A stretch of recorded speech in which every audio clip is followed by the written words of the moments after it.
বাংলাদেশের প্রথম স্বৈরাচার ছিল শেখ মুজিব। সামনে বাংলাদেশে এক থাকবে। এই জায়গায় দাড়ি টুপিওয়ালা মানুষ আছেন, শার্ট প্যান্ট পরা মানুষ আছেন, নারী পুরুষ সবাই আছে। শেখ হাসিনা নতুন করে বাংলাদেশে কোনো কিছু করে নাই। এই দেশের তরুণ প্রজন্মকে একটা জিনিস ভুলিয়ে দেওয়া হয় ৭২ থেকে শুরু করে ১৯৭৫ সালের ইতিহাস।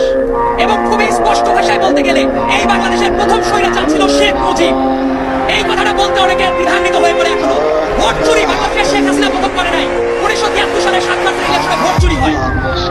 খুন, প্রশাসনিক দৌরাত্ম্য, প্রশাসনিক লুটপাট, এই একটা কাজ শেখ হাসিনার হাত দিয়ে শুরু করা হয়। প্রত্যেকটা কাজ শেখ মুজিবের হাত দিয়ে শুরু করা এবং এটাকে শিল্পের পর্যায়ে নিয়ে গেছে শেখ হাসিনা। এই যে এত চেতনার কথা বলে, মুক্তিযুদ্ধের চেতনা, অমক চেতনা, তমক চেতনা, মুক্তিযোদ্ধাদের পরে কি শেখ হাসিনা সিম্পাথি দেখিয়েছে কখনো? কখনো দেখায় না। এটার কারণ আপনাদের মনে থাকার কথা, এই ঢাকার মেয়র ছিল সাদেক হোসেন খোকা সাহেব, একজন গেরিলা যোদ্ধা যার রক্তের ওপর দিয়ে বাংলাদেশ স্বাধীন হয়েছে। সেই সাদেক হোসেন খোকাকে স্বাধীন বাংলাদেশে এসে মরার সুযোগ দেয় নাই ওই স্বৈরাচারী শেখ হাসিনা। তার আশেপাশে যত মানুষ থাকতো প্রত্যেকটা মানুষ লুটপাটের অংশীদার ছিল।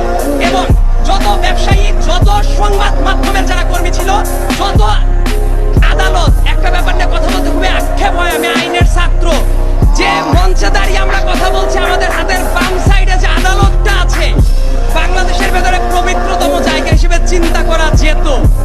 কিন্তু ওই আদালতের মাধ্যমে কত নিরীহ মানুষের রক্ত কেড়ে নিয়েছে শেখ হাসিনা, তার কোনো ইয়ত্তা নাই। এবং বাংলাদেশে মাঝে মাঝে বলা হয় না যে এদের অফিসারের মাত্রাটা কেমন? আমার কাছে মনে হয় জার্মানির নাজি পার্টির চেয়েও ভয়ার্ত ভাবে আবির্ভূত হয়েছিল শেখ হাসিনা। এবং সামনের দিনে আমাদের একটা চ্যালেঞ্জ আছে যে জাতিগতভাবে আমরা ঐক্যটা ধরে রাখতে পারি কিনা। তবে এই জায়গায় এসে আমি একটা ব্যাপার সুনিশ্চিত, সামনে বাংলাদেশে এক থাকবে। এই জায়গায় দাড়ি টুপিওয়ালা মানুষ আছেন, শার্ট প্যান্ট পরা মানুষ আছেন, নারী পুরুষ সবাই আছে, বাংলাদেশের পতাকাটাও আছে। এই ঐক্যটা ধরে রাখা দরকার। সবাই থাকবে এই বাংলাদেশে, সবাই রাজনীতি করতে পারবে। শুধুমাত্র শেখ হাসিনা এবং তার সাঙ্গপাঙ্গরা